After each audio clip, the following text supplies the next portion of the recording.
नमस्कार दोस्तों, स्वागत है आप सभी का एडू वॉरियर्स पर। आज मैं आप सभी लोगों के लिए स्पीडी बुक से प्रैक्टिस सेट 10 लेकर आई हूँ, जिसमें मैंने 50 मोस्ट इंपॉर्टेंट क्वेश्चन कवर किए हैं। मेरा लक्ष्य है आपको परीक्षा तक 800 मोस्ट इंपॉर्टेंट जो क्वेश्चन हैं वो मैं कवर करवाऊँ। ये आपकी आने वाली जो परीक्षाएँ हैं, पीसीएस, सप्लाई इंस्पेक्टर, लेखपाल, बीडीओ आपकी सुपर टेट की परीक्षा, जो कि आपकी टीचिंग की परीक्षा आने वाली 17,000 वैकेंसी सुनी जा रही है आने वाली है, तो उन सभी के लिए बहुत ही महत्वपूर्ण हैं सारे प्रश्न। यदि आप इन वीडियोज़ को देख लेते हैं या फिर आप 800 प्रश्न तक ये कवर कर लेते हैं, 2 से 3 बार इनको रिवाइज़ कर लेते हैं, तो मेरा ये दावा है कि आपके आने वाली किसी भी परीक्षा में करंट अफेयर का कोई सिंगल क्वेश्चन आपका गलत नहीं होने वाला है। इसके साथ साथ ही मैंने अपने चैनल पे लेखपाल के प्रैक्टिस सेट और पीसीएस के प्रैक्टिस सेट भी कवर करवाए हुए हैं। मैंने युद्ध अभ्यास का वीडियो और आपके जो रैंकिंग का वीडियो, मैं ये सारे वीडियोस अपलोड कर चुकी हूँ। यदि आपने वो वीडियोस अभी तक नहीं देखे हैं तो डिस्क्रिप्शन बॉक्स में उन सभी का आपको लिंक मिल जाएगा, वहाँ से जाके आप वो वीडियोज़ देख सकते हैं। आप हमारा टेलीग्राम चैनल एडू वॉरियर्स को भी ज्वाइन कर सकते हैं, वहाँ से आपको सभी की PDF मिल जाएगी। इसके साथ साथ ही आपको डेली नोटिफिकेशन भी मिलता रहेगा। चलिए आज का वीडियो स्टार्ट करते हैं फ्रेंड्स। यदि आपको ये क्वेश्चन अच्छे लगते हैं, अब वीडियो अच्छा लगता है तो प्लीज़ आप इसको लाइक करिएगा, शेयर करिएगा और चैनल को सब्सक्राइब करना ना भूलिएगा। आज की सीरीज़ का पहला क्वेश्चन है 501। हाल ही में T20 क्रिकेट में 10,000 रन बनाने वाले पहले भारतीय खिलाड़ी कौन बने हैं?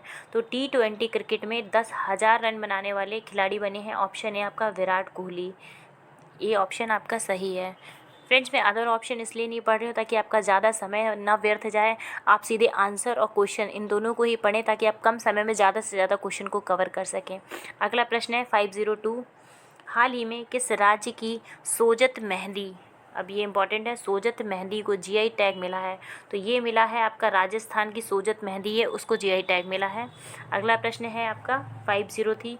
गुजरात विधानसभा की पहली महिला स्पीकर कौन बनी है? तो गुजरात की पहली महिला स्पीकर बनी है नीमाबेन आचार्य। अब देखिए, पहली महिला स्पीकर है इसलिए थोड़ा सा ये महत्वपूर्ण हो जाता है आपका प्रश्न, लेकिन इन सभी में अभी जो मैंने आपको सोजत मेहंदी बताया राजस्थान का, वो ज़्यादा महत्वपूर्ण है। 100वीं ग्रैंड प्री जीतने वाले पहले फार्मूला 1 ड्राइवर कौन बने हैं?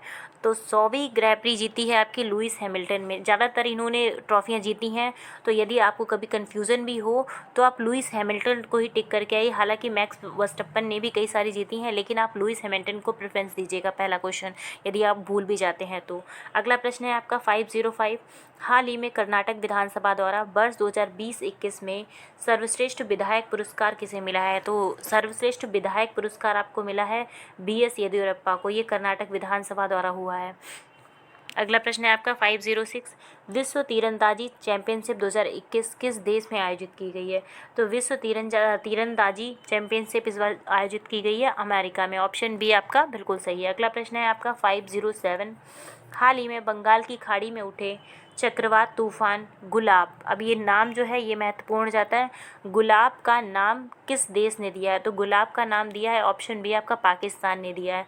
और ये उठा कहाँ पर? ये उठा है बंगाल की खाड़ी में।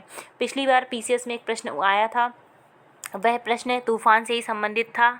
ताउते कहाँ पर आया था? बंगाल की खाड़ी में आया था, ये अरब सागर में आया था। तो इसी तरह से आपका ये प्रश्न भी महत्वपूर्ण हो जाता है कि गुलाब जो है वह नाम दिया है पाकिस्तान के द्वारा, और गुलाब जो चक्रवाती है वो आया है आपका बंगाल की खाड़ी में। अगला प्रश्न है 508। हाल ही में किस राज्य सरकार ने स्वास्थ्य देखभाल आपके द्वार योजना का शुभारंभ किया है? तो ये योजना का नाम आप याद रखिए, स्वास्थ्य देखभाल आपके द्वार, ये योजना शुरू की गई। ऑप्शन डी आपका तमिलनाडु सरकार के द्वारा। अगला प्रश्न है आपका 509। हाल ही में कौन महिलाओं के बहुमत वाली संसद चुनने वाला यूरोप का पहला देश बन गया? अब महिलाओं का बहुमत है इसमें, तो ये बना है ऑप्शन बी आपका आइसलैंड में। अब ज़्यादातर आप यदि आप रैंकिंग के वीडियोस देखेंगे या रैंकिंग आप पढ़ेंगे तो अधिकतर में आइसलैंड या फिर जो भी आपके नॉर्वे कंट्रीज़ हैं वो हमेशा फर्स्ट पे ही रहती हैं। तो आइसलैंड जो है वो बहुमत वाली, जो महिलाओं के बहुमत वाली संसद चुनने वाली यूरोप का पहला देश बन गया है। अगला प्रश्न है आपका 510। हाल ही में किस राज्य में दुनिया का सबसे ऊंचा इलेक्ट्रिक वाहन चार्जिंग स्टेशन स्थापित किया गया? तो दुनिया का सबसे ऊंचा स्थापित किया गया, ऑप्शन बी आपका हिमाचल प्रदेश में, अपने भारत में स्थापित किया गया है। और इलेक्ट्रिक वाहन चार्जिंग जो है स्टेशन। अगला प्रश्न है आपका, इस पे आप स्टार टिक करिएगा इस प्रश्न पे। 511 है हुरून ग्लोबल 500 सबसे मूल्यवान कंपनियों की सूची में 2021 के अनुसार दुनिया का सबसे मूल्यवान कंपनी कौन बन गई है। तो दुनिया की सबसे मूल्यवान कंपनी ऑप्शन है आपका एप्पल। जैसे कि आप सभी लोगों को पता ही है एप्पल का क्रेज़ आजकल के युवाओं पे कितना ज़्यादा है, तो एप्पल जो है वह सबसे मूल्यवान कंपनी बन गई है। अगला प्रश्न है आपका 512, पंडित दीनदयाल उपाध्याय की जयंती को देश भर में किस दिवस के रूप में मनाया जाता है। तो पंडित दीनदयाल उपाध्याय की जयंती को अंत्योदय दिवस के रूप में मनाया जाता है। अगला प्रश्न है आपका 513, 25 सितंबर 2021 को प्रधानमंत्री नरेंद्र मोदी ने संयुक्त राष्ट्र महासभा के किस सत्र को संबोधित किया है। तो 25 सितंबर 2021 को प्रधानमंत्री मोदी ने 76वीं सत्र को संयोजित किया। अब ये देखिए ये महत्वपूर्ण जाता है कि संयुक्त राष्ट्र महासभा का ये कौन सा सत्र था। तो ये 76 है। ये प्रश्न भी आपका महत्वपूर्ण जाता है क्योंकि इस तरह के जो प्रश्न होते हैं वे आपके डिजिट में बहुत ज़्यादा कंफ्यूज करते हैं। तो इन सभी प्रश्नों को आप 2 से 3 बार अवश्य पढ़ें ताकि आपकी कोई भी कन्फ्यूज़न ना रहे। अब देखिए जो भी ऑप्शन हैं वो काफ़ी नियर के दिए हुए हैं। अगर आपका एग्जाम में इस तरह से क्वेश्चन आ जाता है तो निश्चित ही आपकी गलत हो जाएंगे, लेकिन यदि आप इस प्रश्न को 2 से 3 बार रिवाइज कर लेंगे तो ये प्रश्न आपका गलत नहीं होगा। अगला प्रश्न है आपका 514, हाल ही में किस राज्य की नागा खीरा को जीआई टैग मिला है। अब जैसे सोजत मेहंदी राजस्थान की है, नागा खीरा नागालैंड का। अब इसमें देखिए आपको याद करने की ज़रूरत नहीं है क्योंकि इसके नाम में ही राज्य का नाम छिपा हुआ है। अगला प्रश्न है आपका 515, फसई द्वारा जारी राज्य खाद्य सूचकांक 2020-21 में भारत के बड़े राज्यों में कौन सा राज्य शीर्ष स्थान पायदान पर रहा है। तो ये रहा है आपका ऑप्शन है गुजरात। अब देखिए गुजरात मैंने आपको बताया था कि गुड गवर्नेंस में भी टॉप पर रहा है कि गुड गवर्नेंस राज्य किसको दर्जा मिला है, तो गुजरात को ही मिला है। और फसई द्वारा जो खाद्य सुरक्षा सूचकांक होता है उसमें भी गुजरात को शीर्ष पायदान मिला है। अगला प्रश्न है आपका 516। अब इस वीडियो को आप एंड तक देखिएगा, आपके लगभग 15 मिनट में 50 क्वेश्चन मैं कवर करवा दूंगी। इतने कम समय में आप इतने ज़्यादा क्वेश्चन किसी का भी आप वीडियो अगर देखते हैं किसी भी चैनल पे या खुद से भी बुक यदि आप पढ़ेंगे तो इतने अच्छे से आप नहीं कवर कर पाएंगे इतने कम टाइम में। लेकिन आप यदि वीडियोज़ देखते हैं तो 15-15 मिनट के सेगमेंट में मैं लगभग आपके 50 क्वेश्चन कवर करवा देती हूँ। और मैंने 200 क्वेश्चन का भी एक वीडियो डाला हुआ है जो लगभग 1 घंटे का वीडियो, आप उसे 1 घंटे में आप 200 क्वेश्चन कवर कर सकते हैं। अगला प्रश्न है आपका 516, हाल ही में चर्चित पुस्तक 400 डेज के लेखक कौन है। तो 400 डेज के लेखक हैं आपके ऑप्शन सी चेतन भगत। अब देखिए चेतन भगत की जो पुस्तक है वो काफ़ी इंपॉर्टेंट हो जाती है परीक्षा के लिहाज से, तो आप इस क्वेश्चन को भी स्टार टिक करिए 400 डेज को। अगला प्रश्न है आपका 517, हाल ही में भारत ने C-295 MW मॉडल के 56 परिवहन विमान खरीदने के लिए स्पेन की किस कंपनी के साथ समझौता किया है। तो ये आपका क्या option B Airbus defence and space द्वारा ये किया गया है। अगला प्रश्न है आपका 518, भारत के किस जल विद्युत परियोजना को 2021 IH ब्लू प्लेनेट पुरस्कार से सम्मानित किया गया है। तो ये मिला है ऑप्शन है आपका तीस्ता 5 को। अब ये प्रश्न आपका महत्वपूर्ण हो जाता है क्योंकि इस तरह के जो प्रश्न होते हैं वह आपके महत्वपूर्ण। सबसे पहले वो तो आप ये याद रखिए कि 2021 IHA ब्लू प्लेनेट पुरस्कार जो है वह आपका तीस्ता 5 को मिला है। अगला पुरस्कार ये क्या है, एक जल विद्युत परियोजना है, क्योंकि प्रश्न ये भी हो सकता है आपसे पूछ दें डायरेक्टली इसका नाम दिया हो और आपका तीस्ता 5 का नाम दिया हो, ये पूछ दे कि ये किस टाइप की परियोजना है। अगला प्रश्न 519, 24 सितंबर 2021 को लेह में 5 दिवसीय प्रथम हिमालय फिल्म महोत्सव का उद्घाटन किसने किया है। तो 24 सितंबर 2021 को ये किया है ऑप्शन डी आपका अनुराग ठाकुर के द्वारा हुआ है हिमालय फिल्म महोत्सव का उद्घाटन। अगला प्रश्न है आपका 520, हाल ही में भारत सरकार ने किस नाम से एक परिसंपत्ति प्रबंधन कंपनी AMC की स्थापना की है। तो ये की है ऑप्शन बी आपका IDRCL द्वारा। अगला प्रश्न है 521, 24 सितंबर 2021 को seafarers at the core of shipping future theme के साथ कौन सा दिवस मनाया गया। तो ये मनाया गया आपका विश्व समुद्री दिवस मनाया गया। अब ये देखिए मनाया कब जाता है, 24 सितंबर को मनाया जाता है। ये जो थीम है इसकी ये याद कर लीजिएगा। अगला प्रश्न है आपका 522, भारतीय सेना द्वारा 26 से 29 सितंबर 2021 तक विजय सांस्कृतिक महोत्सव का आयोजन कहाँ किया गया है। तो विजय सांस्कृतिक महोत्सव का आयोजन किया गया ऑप्शन ए कोलकाता में, और ये 26 से 29 सितंबर तक हुआ है। 523 प्रश्न, हाल ही में संयुक्त राष्ट्र ने अफगानिस्तान में दवाएं एवं चिकित्सा आपूर्ति के लिए कितनी धनराशि की आपातकालीन कोष जारी किया है। तो अभी ये जारी किया है $45 मिलियन का कोष जारी किया गया। अगला प्रश्न है आपको, आप सभी लोग को पता होगा कि अगस्त में जो है वह तालिबानियों ने कब्जा कर लिया था अफगानिस्तान पे। 524 भारतीय सेना प्रतिवर्ष किस दिन को हैफा दिवस के रूप में मनाती है? तो हैफा दिवस को मनाया जाता है 23 सितंबर को। ये मनाता कौन है? भारतीय सेना मनाती है। अब आप सभी लोगों को ये कन्फ्यूज़न होगी कि हैफा दिवस क्या होता है। हैफा दिवस एक इज़राइल का एक छोटा सा जगह है जिसको अपनी भारतीय सेना द्वारा आज़ाद करवाया गया था तुर्की से। अब तुर्की ने उस पर कब्जा कर दिया था, लेकिन अपने भारतीय जवानों ने उसको आज़ाद करवाया, इसीलिए हैफा दिवस मनाया जाता है 23 सितंबर को। अगला प्रश्न है आपका 525, हाल ही में भारत के किस समुद्री तट को ब्लू फ्लैग प्रमाणीकरण से पुरस्कृत किया गया है? तो ये आपका ऑप्शन ए जो है कोवल्लम, जो कि तमिलनाडु में है, और ईडन तट, ये पुडुचेरी में है। अब देखिए ये दोनों तट जो हैं ये बहुत महत्वपूर्ण जाते हैं। आपसे प्रश्न ये ज़रूरी नहीं है पूछा जाए कि ब्लू फ्लैग किसको मिला है, लेकिन आपसे ये भी पूछ सकता है कि कोवल्लम तट जो है वह कहाँ पर, वह तमिलनाडु में है, और ईडन तट जो है वह पुडुचेरी में। इन दोनों को ही ब्लू फ्लैग मिला है अभी। ऑप्शन सी आपका उत्तर है इसका। अगला प्रश्न है आपका 526, संयुक्त राष्ट्र के सतत विकास लक्ष्यों के लिए bill and Melinda Gates foundation का चेंज मेकर अवार्ड 2021 किसको मिला है? तो चेंज मेकर अवार्ड 2021 जो मिला है वह आपका ऑप्शन सी आपका फेरोज़ फैज़ा बीथर को मिला है। अब फेरोज़ फैज़ा से नाम याद रखिएगा, और ये bill and Melinda Gates foundation के द्वारा दिया जाता है। अगला प्रश्न है आपका 527, वर्ष 2022 में शीतकालीन ओलंपिक और पैरालंपिक खेल कहाँ पर आयोजित होंगे? तो ये गेम आयोजित हो चुके हैं, आप सभी लोगों को पता है। ऑप्शन है आपका बीजिंग है इसका आंसर। अगला प्रश्न है आपका 528, हाल ही में किस भारतीय क्रिकेटर को आईसीसी T20 विश्व कप 2021 के पुरुष टीम के मेंटर के रूप में नामित किया गया? तो ये किया गया ऑप्शन सी आपके महेंद्र सिंह धोनी, सबके फेवरेट हैं ये। अगला प्रश्न है आपका 529, विश्व गुलाब दिवस किस तिथि को मनाया जाता है? तो विश्व गुलाब दिवस ऑप्शन बी आपका 22 सितंबर को मनाया जाता है। अगला प्रश्न है आपका 530, भारतीय वायुसेना के नए अध्यक्ष के रूप में किसे नियुक्त किया गया? तो भारतीय वायुसेना के अध्यक्ष के रूप में ऑप्शन बी आपका BR चौधरी को नियुक्त किया गया। अगला प्रश्न है आपका 531 प्रश्न, 20,000 अंतर्राष्ट्रीय रन बनाने वाली दुनिया की पहली क्रिकेटर कौन बनी है? तो ये बनी हुई ऑप्शन बी आपका मिताली राज। स्मृति मंधाना को भी मैंने बताया था कि दूसरे की धरती पर जाके, मतलब ऑस्ट्रेलिया में इन्होंने शतक जड़ा था, तो ये पहली ऐसी महिला हैं। अगला प्रश्न है आपका 532, 73वें प्राइम टाइम एमी अवार्ड्स में किस टीवी सीरीज़ ने आउटस्टैंडिंग ड्रामा सीरीज़ का अवार्ड जीता है? तो ये जीता है आपका ऑप्शन ए द क्राउन ने।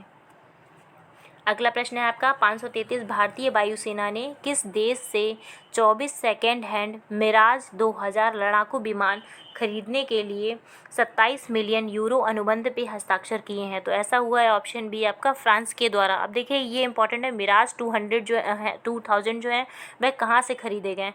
तो वह आपका ऑप्शन बी फ्रांस से खरीदे गए हैं।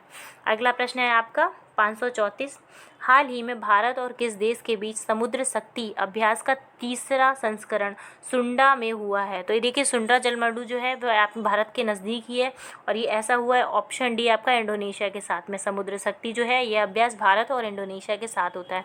फ्रेंड्स, यदि आपने जो युद्ध अभ्यास का वीडियो अभी तक नहीं देखा है, जो मैंने मेरे चैनल पर पड़ा हुआ है, तो आप उसको देख लीजिए। आपके निश्चित ही इस तरह के कोई भी प्रश्न आपके गलत नहीं होंगे, क्योंकि मैंने इस तरह के सारे अभ्यास कवर किए हुए हैं, चाहे वो समुद्र शक्ति हो या युद्ध अभ्यास करके जो अमेरिका के साथ हुआ, वो सभी मैंने कवर करवाया हुआ है। अगला प्रश्न है आपका 535, हाल ही में एससीओ देशों के संयुक्त आतंकवाद विरोधी अभ्यास शांतिपूर्ण मिशन 2021 के छठे संस्करण की मेजबानी किस देश द्वारा की गई है? तो ये की गई ऑप्शन है आपका रशिया के द्वारा की गई आतंक विरोधी अभ्यास शांतिपूर्ण मिशन। अब ये देखिए बिल्कुल ही अलग लग रहा है सुनने में, क्योंकि रूस के द्वारा अभी यूक्रेन पे इतना ज़्यादा आतंक और इतना ज़्यादा अटैक किया जा रहा है, तो बिल्कुल ही अपोजिट ही है। अगला प्रश्न है आपका 536, किस देश के काम्ब्रे बिएजा ज्वालामुखी में भयंकर विस्फोट हुआ है? तो काम्ब्रे बिएजा ज्वालामुखी जो है ये आपका ऑप्शन है स्पेन में हुआ है। अगला प्रश्न है आपका 537। अच्छा, एक प्रश्न भी है आप लोगों से, स्पेन से जब आया है तो मुझे कुछ याद आया कि स्पेन जो है ना, एक वहाँ पे वाटर स्टेट है, आप मुझे उसका नाम बताइए, एक जलरोमर्द, जो कि यूरोप के कुंजी बोली जाती है उसका नाम आप मुझे कमेंट बॉक्स में बताइए। अगला प्रश्न है आपका, हाल ही में भारत नेपाल के मध्य संयुक्त सैन्य अभ्यास सूर्य किरण का 15वां संस्करण कहाँ आयोजित हुआ? तो ये आपका ऑप्शन बी पिथौरागढ़, जो कि उत्तराखंड में है, वहाँ पर आयोजित हुआ है सूर्य किरण। जो कि भारत और नेपाल के बीच में है, और ये 15वां संस्करण है इसका। अगला प्रश्न है 538, हाल ही में जारी वैश्विक नवाचार सूचकांक 2021 में भारत को कौन सा स्थान मिला है? तो भारत को स्थान मिला है ऑप्शन आपका डी 46 मिला है वैश्विक नवाचार सूचकांक में। अगला प्रश्न है आपका 539, हाल ही में किस राज्य ने छिंदवाड़ा विश्वविद्यालय का नाम बदलकर राजा शंकर शाह विश्वविद्यालय कर दिया है? तो ये प्रश्न में आपका ऑप्शन बी मध्य प्रदेश के द्वारा किया गया है। अगला प्रश्न है आपका 540, हाल ही में चरणजीत सिंह चन्नी पंजाब के कौन से मुख्यमंत्री बने हैं? तो ये बने हैं ऑप्शन बी आपका 16वें। अब तो ये भी बदल गए हैं, अब कौन है इस टाइम? भगवंत मान। अगला प्रश्न है आपका, और आपकी सरकार आ गई है, 541, हाल ही में राष्ट्रपति रामनाथ कोविंद ने किसे राष्ट्रीय फ्लोरेंस नाइटिंगेल पुरस्कार 2020 प्रदान किया है? तो ये मिला है ऑप्शन बी आपका ब्रिगेडियर एस.वी. सरस्वती को मिला है फ्लोरेंस नाइटिंगेल पुरस्कार। ये प्रश्न भी आप इसको इम्पोर्टेंट में टिक करिए, ये प्रश्न भी आपसे पूछा जा सकता है परीक्षा में। अगला प्रश्न है आपका 542, हाल ही में किस राज्य के हाथी मिर्च व तमेंगलोंग संतरे को जीआई टैग मिला है? अब ये प्रश्न आपका महत्वपूर्ण है, इस पे आप स्टार टिक करिए, क्योंकि हाथी मिर्च और तमेंगलोंग संतरा ये दोनों ही आपका कहाँ का है? ऑप्शन सी आपका मणिपुर का है। ये प्रश्न आपका पूछा जा सकता है। अगला प्रश्न है आपका 543, हाल ही में भारत के 70वें ग्रैंड मास्टर कौन बने हैं? तो ये बने हैं ऑप्शन सी आपका राजा ऋत्विक बने हैं। अगला प्रश्न है आपका, हाल ही में 112 आकांक्षी जिलों में कक्षा 6 से 12 के छात्रों को मुफ्त शिक्षा प्रदान करने के लिए NITI आयोग नीति आयोग ने किसके साथ साझेदारी की है? तो ये है ऑप्शन है आपका बायजू के द्वारा हुआ है। अब देखिए ये प्रश्न आपका इसलिए महत्वपूर्ण हो जाता है क्योंकि नीति आयोग के द्वारा जो भी कार्य किए जाते हैं या जो भी योजनाएं चलाई जाती हैं वह सभी आपकी परीक्षा के लिए बहुत ही महत्वपूर्ण जाती हैं। तो 112 आकांक्षी जिलों के लिए 6 से 12 के जो छात्र हैं उनको मुफ्त शिक्षा बायजू के द्वारा, और वो भी करने का जो है साझेदारी की गई। तो ये प्रश्न आपका बहुत महत्वपूर्ण है। इसमें देखिए अनअकैडमी भी है, वेदांतु भी, कई सारे हैं, तो आप लोग कंफ्यूज मत होगे, अनअकैडमी मत लगाइएगा, बायजू को टिक करिएगा। अगला प्रश्न है आपका 545, 18 सितंबर को किसके द्वारा मध्य प्रदेश के जबलपुर में उज्ज्वला 2.0 योजना का शुभारंभ हुआ है? तो ये किया है ऑप्शन है आपका अमित शाह के द्वारा। कब हुआ है? 18 सितंबर को हुआ है, और कहाँ पर हुआ? जबलपुर में हुआ है, और उज्ज्वला 2.0। अच्छा, जब उज्ज्वला का नाम ही आया तो उज्ज्वला योजना की कब शुरुआत हुई है? जो उज्ज्वला योजना है वो पहली कहाँ पर? बलिया में शुरू की गई थी, लेकिन जो 2.0 है यूपी में वह कहाँ से शुरू हुई है? चलिए मैं उसका भी उत्तर आप लोग को बता देती हूँ, वह महोबा से शुरू हुई है।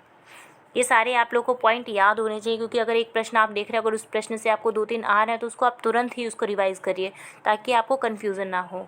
अगला प्रश्न है आपका 546, हाल ही में किस संस्था ने कुम्हारों को आत्मनिर्भर बनाने के लिए स्पिन योजना की शुरुआत की है? तो ऐसा किया है ऑप्शन डी आपका खादी एवं ग्रामोद्योग योजना के द्वारा। अब ये योजना जो है, ये योजना है याद रखिएगा स्पिन, और ये किसके लिए शुरू की गई है? कुम्हारों के लिए, उनको आत्मनिर्भर बनाने के लिए। अगला प्रश्न है आपका 547, फ्रेंड्स यदि आपको ये वीडियोज़ अच्छा लग रहा हो, इसमें प्रश्न आपको अच्छे लग रहे हैं, तो प्लीज़ आप इसको लाइक, शेयर एंड सब्सक्राइब जरूर करिएगा, ताकि इस तरह के मैं और भी वीडियोज़ आपके लिए लाते रहें। हाल ही में कौन सा देश संघाई सहयोग संगठन SCO का 9वां सदस्य बना है? तो ये प्रश्न आपका महत्वपूर्ण है, इस पर आप स्टार्ट टिक करिए, ये प्रश्न आपका ज़रूर पूछा जाएगा। तो 9वां सदस्य बना है ऑप्शन है आपका ईरान। अगला प्रश्न है आपका 548, हाल ही में 2 बार के ओलंपिक स्वर्ण पदक विजेता यूरी सांडिक का निधन हो गया, वह किस देश से थे? तो वह आपका ऑप्शन सी रूस के थे। अगला प्रश्न है आपका 549, किस देश की अध्यक्षता में SCO के राष्ट्राध्यक्षों की 21वीं बैठक आयोजित की गई? तो वह की गई ऑप्शन डी आपका तजाकिस्तान में की गई है। तो यदि पूछा जाए SCO की बैठक जो 21वीं हुई वह कहाँ पर हुई है? तो यह हुई है तजाकिस्तान में। अब देखिए फ्रेंड्स, इस तरह के क्वेश्चन आपके इंपॉर्टेंट हो जाते हैं। SCO की बैठक है, या आसियान की बैठक है, या ब्रिक्स की बैठक है, ये सभी प्रश्न आपके पूछे जरूर जाते हैं, तो ये भी आप याद रखिएगा, अच्छा प्रश्न है ये। अगला प्रश्न है, और 17 सितंबर को राष्ट्रपति रामनाथ कोविंद ने किस राज्य विधानसभा के विशेष सत्र को संबोधित किया है? तो ये किया है ऑप्शन डी आपका हिमाचल प्रदेश में किया है और किसने किया है, राष्ट्रपति रामनाथ कोविंद ने किया है। फ्रेंड्स, ये इस सीरीज़ का अंतिम प्रश्न था। आप सभी लोग बताइएगा ये वीडियो आप लोगों को कैसा लगा, क्वेश्चन आप लोगों को कैसे लगे हैं। प्लीज़ आप इसको लाइक, शेयर एंड सब्सक्राइब करिएगा, क्योंकि ये सब फ्री में मैं आप लोगों के लिए एजुकेशन प्रोवाइड कर रही हूँ, ताकि ज़्यादा से ज़्यादा बच्चों को एजुकेशन मिल सके। आप लोग को कहीं बाहर जाके प्रिपरेशन ना करनी पड़े, आप लोगों को कोई फ़ीस किसी भी कोचिंग की ना देनी पड़े। आप लोग घर बैठे सिर्फ आप अपने मोबाइल से ही काफ़ी चीज़ों को कवर कर लीजिए, काफ़ी चीज़ों को आप पढ़ लीजिए, ताकि जब परीक्षा देने जाएँ तो आपकी बहुत सी चीज़ें कवर हो जाएँ। चलिए, आज के लिए बस इतना ही। धन्यवाद।